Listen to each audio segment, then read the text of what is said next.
Okay, so Zaire, Jan, Varsan, Abdullahi. What do you got here, boys? So we are Sab's rolled ice cream company. This is the beginning. We decided to work together since the first semester. We became friends. We knew we would work together on the capstone project. We came up with the idea in an electrical class when we were looking up Ron's examples of videos, and we thought making a rolled ice cream machine was unique. Ended up now being unique with 3 other groups making it. We got this flat top from a grill install. It's you basically put this on top of a grill, but we decided to take it and put it on top of the evaporator coil, and when it makes it cold, this basically freezes it up. We had to purchase our own capillary tubes. We had to get insulation valve right there, and Princess Auto for the cart. In the beginning as well, when we got the unit on the bottom, we realized it had a faulty valve. For one of the service valves didn't work, so we ended up having to focus on that for the first 2 weeks on trying to fix that. So I'll go over a lot of the issues that we faced. So you already mentioned the first one. The first issue that we had was the service valve on this side. The system right here, we had a faulty service valve. So we had to replace it, and that was an issue because one, it's connected almost directly to the compressor right here, and 2, some of these pipes were not the right size for us on our new service valve. It's kind of different than the old one that we had. And 3, we didn't really have too much experience with oxyacetylene brazing, so we had to call Yui in, who then taught us right here how to do oxyacetylene brazing. That's actually the second time we did it. The first time he did it for us and helped us with the valve, and it started working. And then a couple of the other issues we had were this, like our insulation under our coil. So it actually looks a lot cleaner now, but before we had, like, underneath this top one, we have like 4 different cuts. They didn't fit. So this top one is actually a thinner size than the one on the bottom, because when we were putting the coil and the flat top on, it didn't sit snug. Like now it sits snug. So it was like sizing problems, a lot of cutting problems. And then our coil was somewhat of an issue too, because we wanted to get the right size so that it spread all the way around the back to get the proper cooling. And then mostly Abdullahi ran into a lot of electrical issues because the diagrams that we created at the start were incorrect. So we had to get help from other students and even from our professor to get the right diagrams. And then once we finished the electrical, it does work. It needs a bypass, but it works. I mean, the best part of the project is probably the electrical side, since that's the only part that works correctly. That is actually technically the only part that works correctly. Yeah, is the electrical side.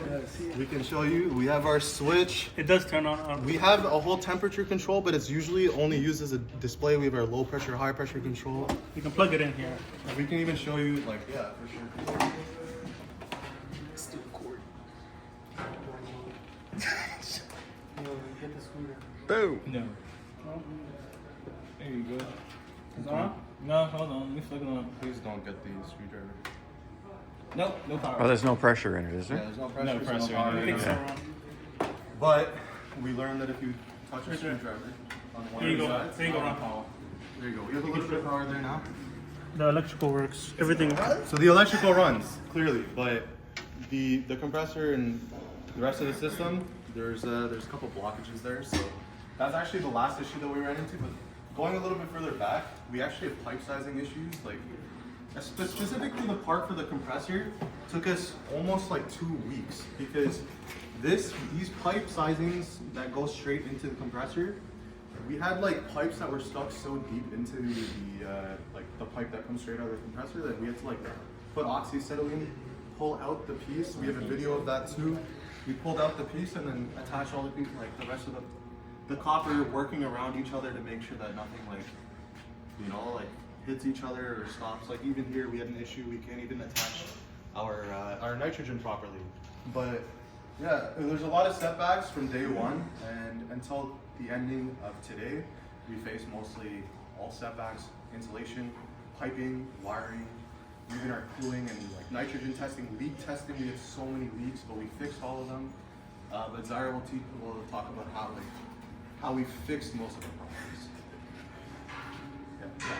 So the process that we went through to somehow make this somewhat feasible was, what did we do?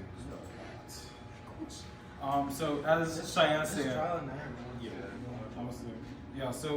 as Cheyenne said, like we had a lot of issues that we ran into, but the process that we did to kind of beat around it, as you said, we got different size insulation. We had to redo our piping as well. We also had other pipes that had issues as well. I lost all train of thought. That was ridiculous. But Can you just read it? yeah. Forget that. So we did a lot of brainstorming. We did a lot of troubleshooting to try and figure out what issues we had and how we could fix them.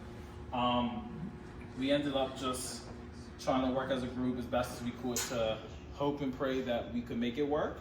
As you see, it does not, unfortunately. But You see, each time we found something to fix, there was an issue.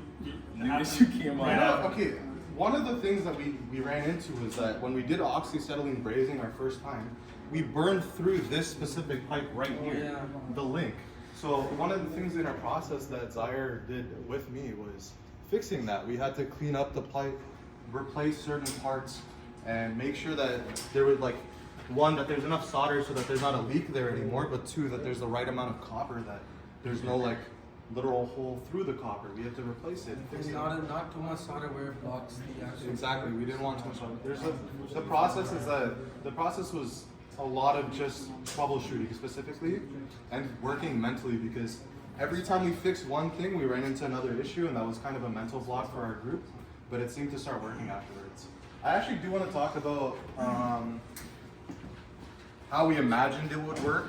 So on day one, me and Abdullahi, when we figured out that we wanted to do this, we looked at a complete video at what we imagined the system would work. So what we said is that we're not going to have an evaporator coil fan at all, and we just want the coil in contact with our flat top.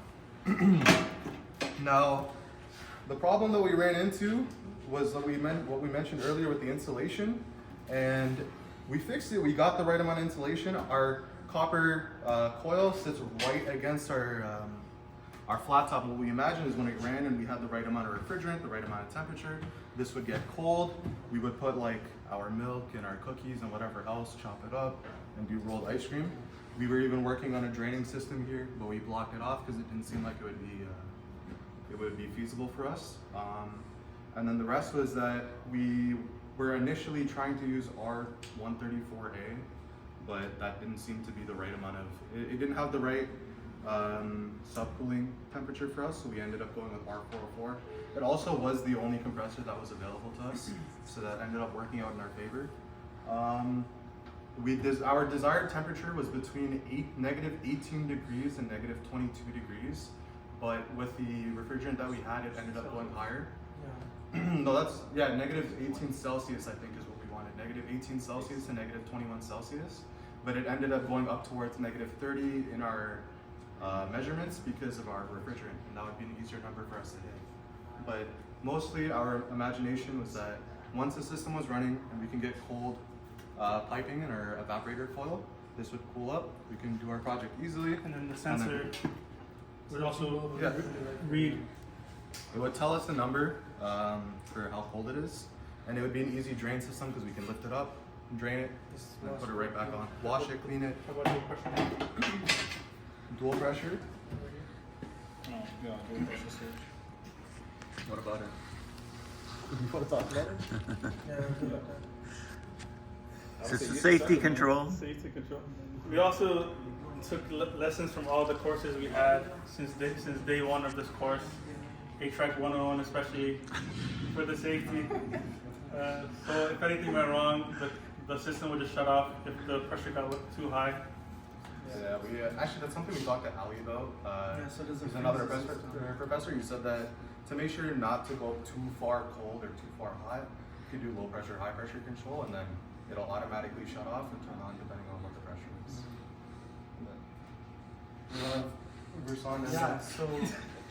So there's a lot that's been written, but yeah, so the final product was most of our issues that we did encounter was unfortunately on the last day itself.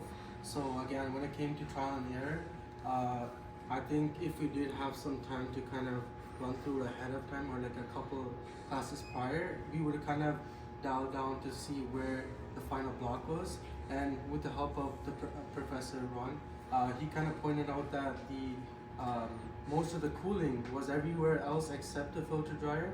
And we also talked as a group, and we kind of finalized that we also did have a few hiccups along the way when raising the filter dryer to the system. So we kind of thought that okay, there might be a possible blockage. So one way we did check this out is bypassing the switch, and that did actually fortunately help run the system. So that also proves to why there might be a blockage, because the low and high cutout, it kind of prevents like when the refrigerant kind of kicks in and turns on the compressor. So if that's not really kicking in, that kind of proves that either first of all the wiring can be wrong, or there might be a blockage where it's not getting the right or sufficient pressures in the system. So that was a big thing at the end. And as a team, we were really proud to work as a team, because one of our other hiccups were kind of like disagreements where like one person would think, okay, this is a way to do it, but the best way how we dealt with it is we try like a person's idea and we take like a group vote, or we'd actually just give it a try and just see if it worked or not, just to like not let anyone down and make them feel like they're not welcome to giving their idea. So that's another way how we kind of fix that problem that we did have.